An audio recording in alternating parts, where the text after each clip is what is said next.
Credo Voices, the podcast where we bring you inspiring stories of ordinary people doing extraordinary things. I'm your host, Awele Okibo, the CEO of Credo Advisory.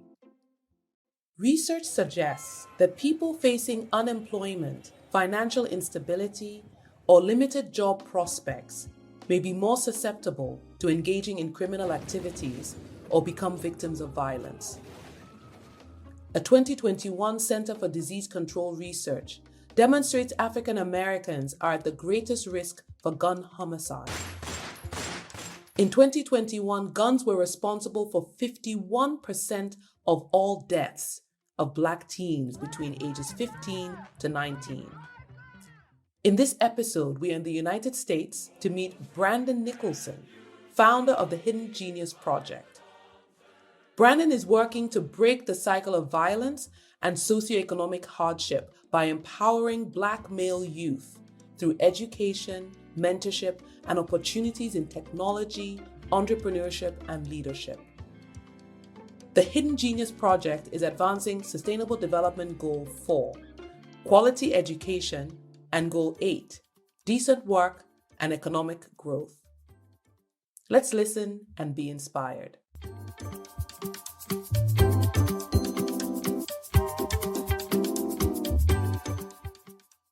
It's great to have you, Brandon. I know this answer, but why Black youth? We started 2012, so 11 years ago. We were founded by a core group of Black men, technology entrepreneurs who were, trying to build better futures for themselves in the San Francisco Bay Area in the United States. At the time, of course, you could imagine there's a bit of a technology gold rush underway in the Bay Area. Many people were moving out this way. I happen to be from Oakland, California, so I'm actually from the Bay Area. But my colleagues were from different parts of the country and even the world. But we all had the shared experience of being Black boys and young men at some point in time.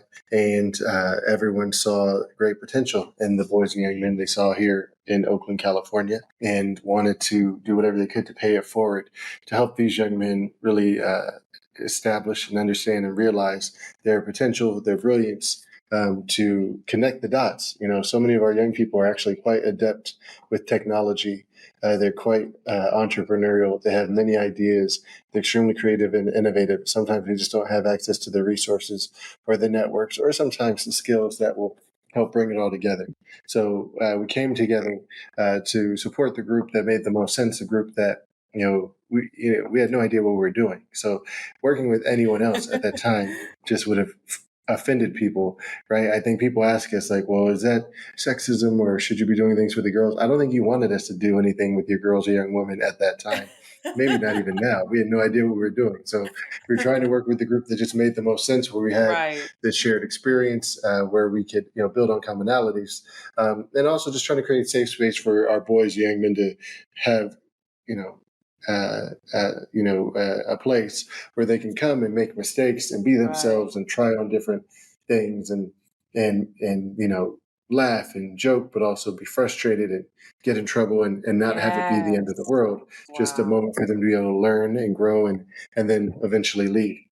Absolutely. And there is something to be said about just the research on the dangers that Black men, young Black men face in America. I think that's an important narrative that kind of resonates with what you're trying to do, providing these young men a safe space where they can actually build their capacity and grow and make, as you've said, make mistakes. So how does it work? Is there a particular age you're looking at? Is it just from, preteen all the way to, 18? What's the age range? Yeah, so we have multiple program components that we offer, but our core, the one we've offered from the very beginning, is our intensive immersion program.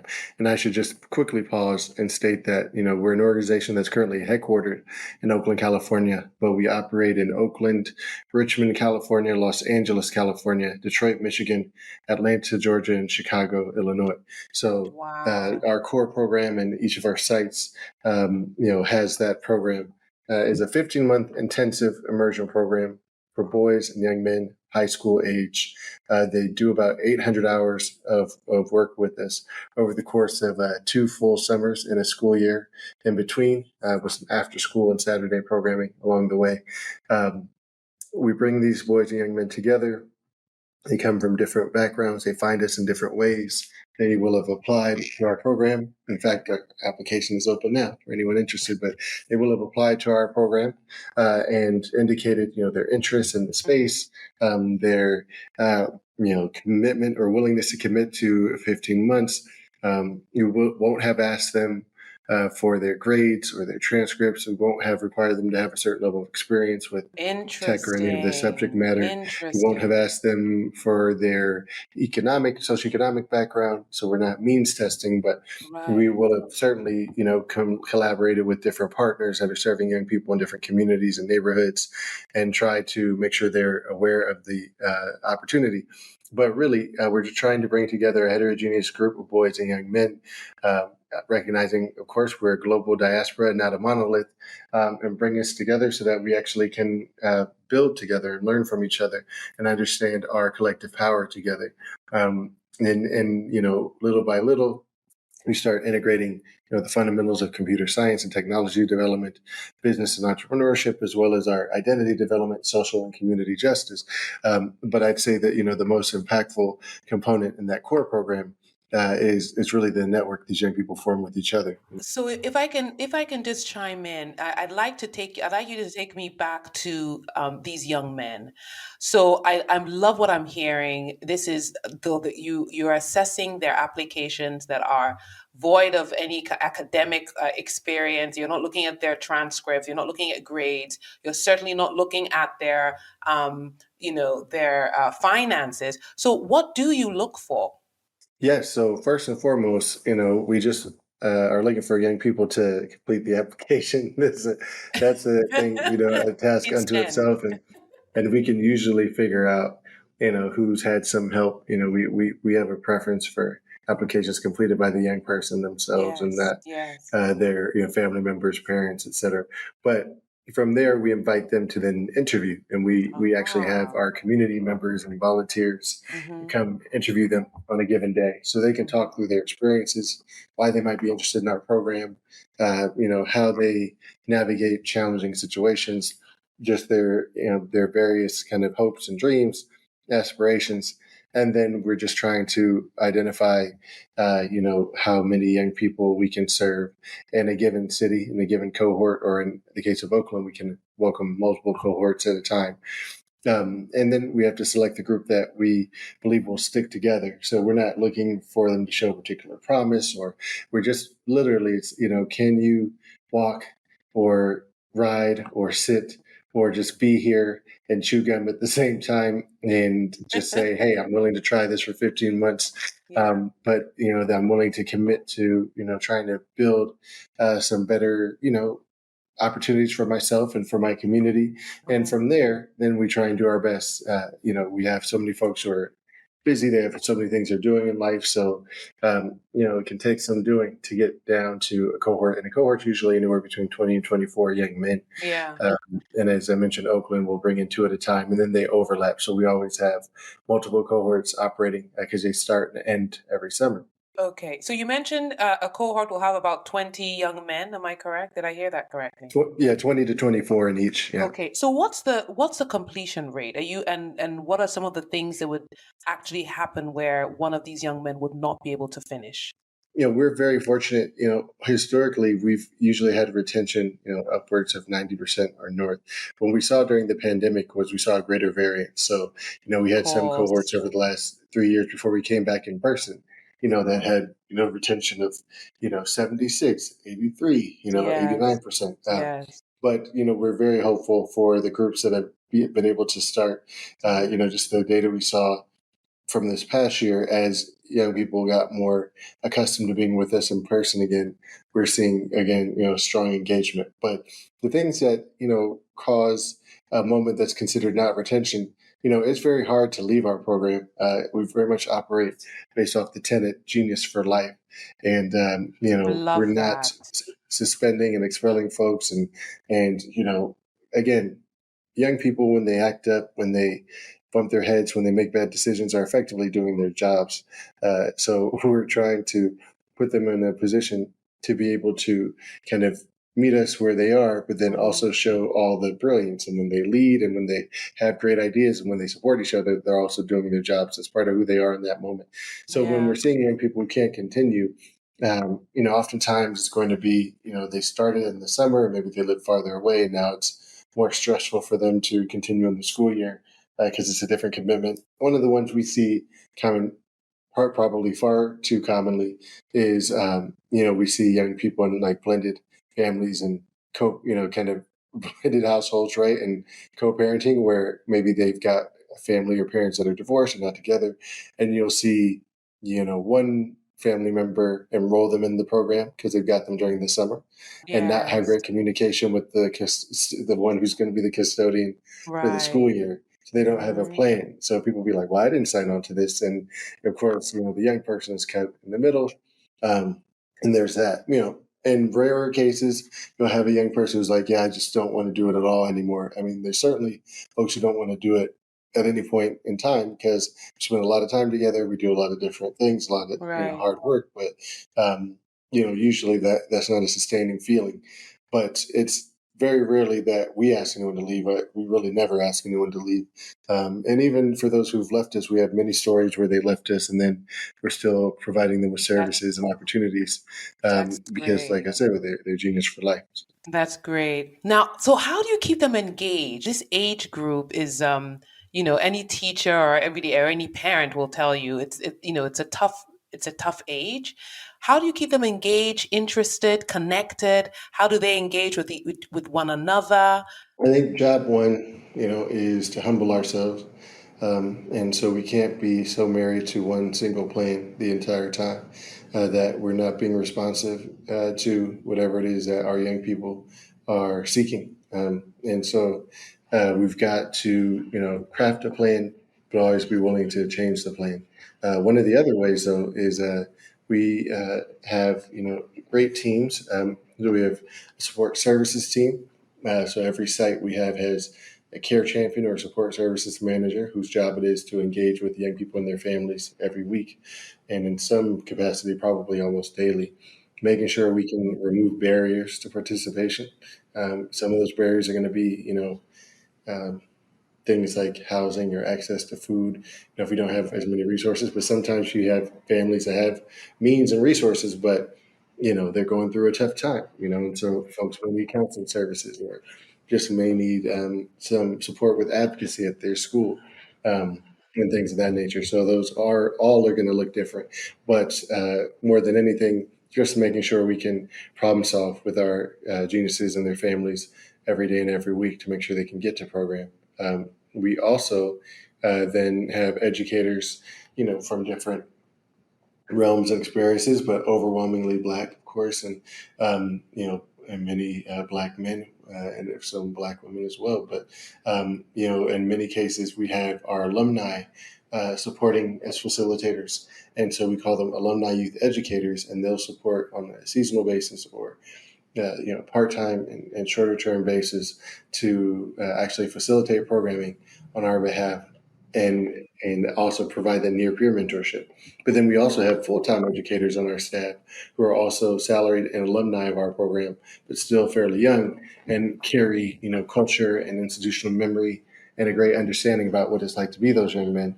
And so they can show up in certain ways that maybe some of our other adults could not, right? So it's a multifaceted approach, and at any point in time, and all hands on deck mentality in terms of just engaging young people and making sure we do whatever we need to put them in a position to succeed.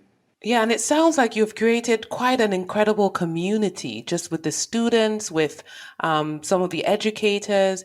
How have you incorporated the schools? What kind of advocacy do you do with schools? And of course, with the immersion program, it runs through the school year during out of school time. And then I should also mention that we have different partnerships with other organizations or community based organizations or even schools where our alumni are also facilitating programming for other youth in those programs. So that helps us develop great relationships. But going back to this immersion group, yes, we're always able to advocate. We do have young people who need us to meet with their teachers or counselors or principals. Sometimes they're coaches. Sometimes they need help, navigating their schedule, getting kind of permission to participate. So we'll have our team, especially our support services team, who can do that. Sometimes you have young people, of course, who are maybe getting into some challenges at school, having some difficulty communicating. We can help coach through that, or we may have team members actually go to those meetings, or support parents or family members, guardians who feel overwhelmed. And again, at the end of the day, it's really just doing whatever it takes. We even have an emergency fund available to provide resources to our different families if they have kind of costs that are coming up that are going to create some significant hardship. So we're always trying to find a way to support and keep our families and our young people engaged. Tell me about the Catalyst program. Yeah, so the Catalyst program is the line of programming that we do that presents single events, exposure events to young people to catalyze their interests or energy with respect to exploring technology or other related themes, entrepreneurship. There are also ways for young people, especially if we're going to like a new community, to get to know us or to get to know the space. And maybe over time, if they're boys and young men of a certain age who participate, they may even apply to our immersion program. But that Catalyst program also reaches really individuals, especially young people across backgrounds. And we often invite, adults, parents, educators to our programs. As recently as last week, we were in London and we did, 4 different Catalyst programs, 3 of which were in partnership with English Premier League clubs, 2 with Chelsea Football Club and 1 with Tottenham Hotspur Foundation. So we had a blast doing that, and reached something like 300 young people over the course of the week. But it was a way to help young people explore technology space from the lens of their love, potential love for sports or entertainment, and just see how many roles and opportunities there are to work in a setting like a Chelsea Football Club or Tottenham Hotspur from the technology standpoint. So there's only but so many spots on the pitch, but they may end up working in some other capacity. So trying to meet young people where they are and make sure they can pursue their passions. You were in Atlanta. You've now gone to the UK. Can you tell me a little bit more about the UK? How did they react? A lot of them, I'm assuming, maybe some of them have never been there. What was that? What did you observe? Or was it just Black kids in the UK? Tell me a little bit more about the UK. Well, I wouldn't say just Black kids in the UK. That's a pretty big deal. But no, I'm giving you a hard time. Yeah, when we take our alumni, we've taken them across the country. Of course, we've taken them to the UK and London, and we've taken them to South Africa, for example. I think in every step, they're all inspired by our similarities, by our energy. You're going thousands of miles away, but many times encountering some of the same challenges, but also some of the same brilliant energy. I think these young people really enjoy like learning from each other. It's the look on the faces of the young people in London when they see these Black boys, our alumni, pull up as their facilitators, and they're the one leading these sessions, right? So they know all the tricks. They know all the they all know the vibe, so to speak, and so they also have a certain level of respect for one another. I think they also feel a certain sense of kinship, and this idea of sensing and understanding the diaspora that they're part of, and it's not just them, coming, out of California or maybe with roots in our, American South. And of course, we've got our own history in the U.S. with, chattel slavery, et cetera. But you have young people who are coming from communities and roots that, obviously draw all the way back to the continent of Africa and different, nations and the communities they're in, but that have, played out in a number of different ways. And so just to be able to engage is like a blast for them to like hear those different experiences and stories. And then, of course, they love hearing Black folks with British accents too. So that's that's like their number one, benefit to the whole thing is just so they can, especially now that there's shows like Top Boy out, they get really out of hand really quickly in terms of just throwing all the lingo out there. That's great to hear. With 750,000 training hours and over 11,000 students since 2012, Brandon is leading the change. The Hidden Genius Project plans to expand globally, targeting cities like Lagos, Johannesburg, and London. It aims to develop a curriculum that leverages their Catalyst program, immersion program, and community partnerships to spark students' interest in technical skills and tech careers. So, Brandon, what's some of the impact? What are some of the success stories you can share? Yeah, I mean, there's so many, to be honest, and it's a great thing. And we actually catalog them on our website. We have a series called Genius Revealed. So every month we feature a different genius and their story. And it's been that way. So we're super proud. But I think there are a few that pop out. I think about someone like one of the young men I just was spending some time with this week, Joe Kim. He came out of our first Los Angeles cohort, which started in 2020. So the staff for our Los Angeles team, their first day was March 2nd, 2020. And then, we said, hey, you'll probably have to work remotely for a week or two because we still have to find an office space for you all. But hopefully you don't mind working remotely for 2 weeks. And then you could imagine that 2 weeks turned into 2 years. Yeah, so, shout out to them. But Joe Kim started with that cohort, basically did his interview. All the processes I've described all happened virtually. And then their 15-month cohort happened entirely on Zoom, right? From June of 2020 through August or so of 2021. And he's someone who immediately, stuck with the cohort, immediately trained as an alumni youth educator, began facilitating programming in the community. One of his first assignments was a community organization based in Los Angeles called Compton Girls Club, and it was a group of girls and non-binary youth who were learning. So he was able to be, this role model in this Black boy and Black male specific capacity and context, who could then carry forward his learning and his leadership to his broader community, right? So everybody was benefiting from the fact that he'd been able to continue to develop as a leader, was able to apply for a number of university, opportunities, but then scholarships as well, and was accepted to a great program, a great scholarship called the Posse Foundation Scholarship, where you're able to join a group. And so he was accepted to Northwestern University on a full ride to do that. But at the time, his soul and spirit was seeking to be able to be in a learning environment, primarily with Black people and people of the diaspora. And his school, had Black people in it, but it was like diverse, and just his spirit was just calling, just to he just wanted to be comfortable and and home, so to speak.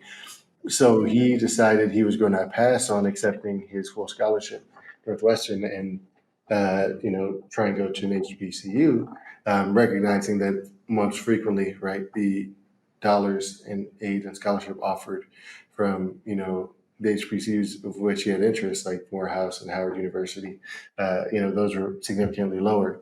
And so he asked me what I thought, and I said, well, look, like, you're an extremely brilliant young person. Um, I'm never going to tell you to do something you don't want to do, or I'm never going to tell you not to pursue your dreams. The thing is, though, if you want to do this and you know what the math is on this, then you're going to have to apply yourself diligently to make the math work in your favor. And so you're going to have to take these next 4 months or so extremely seriously as you apply to as many scholarships as you can with as much flexibility as possible, as you dig into your network and do all this. But you can absolutely make this happen. You can go wherever you want and have it paid for. You are brilliant, and the world is your oyster. So to his credit, within about 4 months, he had exceeded his requirements in terms of like scholarship to be able to attend an HBCU, probably by about 50% or so. So he's now attending Howard University as a freshman. And Now, let's shift gears a little bit. What are some of the challenges as an organization you encounter, be it operational or organizational? What do you guys struggle with in trying to run, a project of this scale in different locations with, with again, teenagers, with boys? we're very fortunate, and we've been around since 2012, so it's 11 years plus now, and we're in a position where we're able to keep growing and building. As we do so, we're charged with continuing to hold the culture of this organization and never lose sight of the spirit of how we came to be. Making sure that we build and hire teams that unapologetically believe in the potential of our Black boys and young men, that are willing to, um, you know, go the extra mile to make sure that our young men succeed, that are willing to collaborate and work together and problem solve. Um, and honestly, we're very fortunate to have great teams that are doing this. Believe it or not, that can at times make it even more challenging, ironically, because we have a staff, and I'd say we have nearly 50 full-time staff members and a few more part-time adults, and then at any point in time, anywhere between probably 2 and 3 dozen who are working with us as alumni, youth educators, youth care coordinators, etc. And so everybody just about is Black or Latino heritage or Pacific Islander, what have you, but overwhelmingly Black, and that means that everybody really, really wants it to work. So if you could imagine, in a work environment where everybody really wants it to work, obviously the upside is there's a high level of commitment. You can imagine some of those challenges though are like in that level of emotional investment of energy, right, is so high that that tension could get thick, right? Because everybody's so deeply invested, they're not going to let it go at 4:30, and say I'm done for the day or done for the week. They feel like it's got to work. So I need Awele to listen to what I'm saying. This is my plan, but Awele is like, no, I've got a plan too because it's also got to work. So you need to listen to what I'm talking about, and so we have to navigate that all the time. I can imagine. So this brings me to how can we help? How do you need people to get involved and to support you and your incredible team? Honestly, there's so many different ways. I mean, I would certainly first and foremost encourage people to visit our website or follow us on our social channels. But you'll find us at hiddengeniusproject.org, and on Twitter and Instagram, or X and Instagram at Hidden Genius Pro. On LinkedIn, we're TikTok, Facebook, we're all there if you search us. We also have a newsletter you can subscribe to. That comes out monthly and talks about what we're doing, and that's available on our website. From there, then you start to learn that honestly, there's so much that we're doing. There's always some way folks can help, and they're going to be people who can kind of spread the word about who we are, what we're doing. We're in 6 cities now. Which leads me to my final question. Where to next? How do you see the Hidden Project scaling and growing? Well, I would say also with the support, and for those of you who need, just places to help mitigate your tax situations, because I imagine your listeners are experiencing, such great abundance, that you can always support the Hidden Genius Project financially as well. And with that, I imagine we can be in so many places. But frankly, there are so many cities. We'd love to be our current strategic plan says that we may be in up to 4 more cities over the course of the next 2 to 3 years, and that'll bring us to 10 places like Baltimore, Maryland, or Houston, Texas, or Philadelphia, etc. But then also we're doing a lot of great work right now on a curriculum platform, a learner-centered curriculum platform that's been curated and facilitated greatly by our alumni, and folks who've been working with us. And so we've had in the last couple of days, for example, calls with schools and youth programs in South Africa that are looking for a curriculum, looking for content to be able to engage their learners with, and secondary school that's culturally relevant to be able to learn tech skills. So we hope we can leverage tools like that to be able to support not just scale, but just greater reach across our diaspora. And if you say 5 years, perhaps we'll have a site in Lagos or Johannesburg or London, and be doing the work there. Brandon, thank you so much for this conversation. Thank you. Brandon Nicholson's Hidden Genius Project underscores the critical role of education as a powerful tool in addressing societal issues. These are issues like reducing crime, unemployment, and socioeconomic disparities. Brandon and his incredible team are fostering safer, more prosperous communities and equipping underserved youth with the technical skills and career pathways to break cycles of poverty.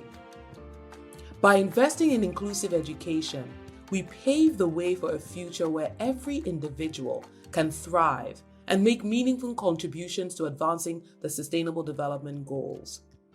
Supporting initiatives like the Hidden Genius Project is not just an investment in education, but an investment in a brighter and more equitable future.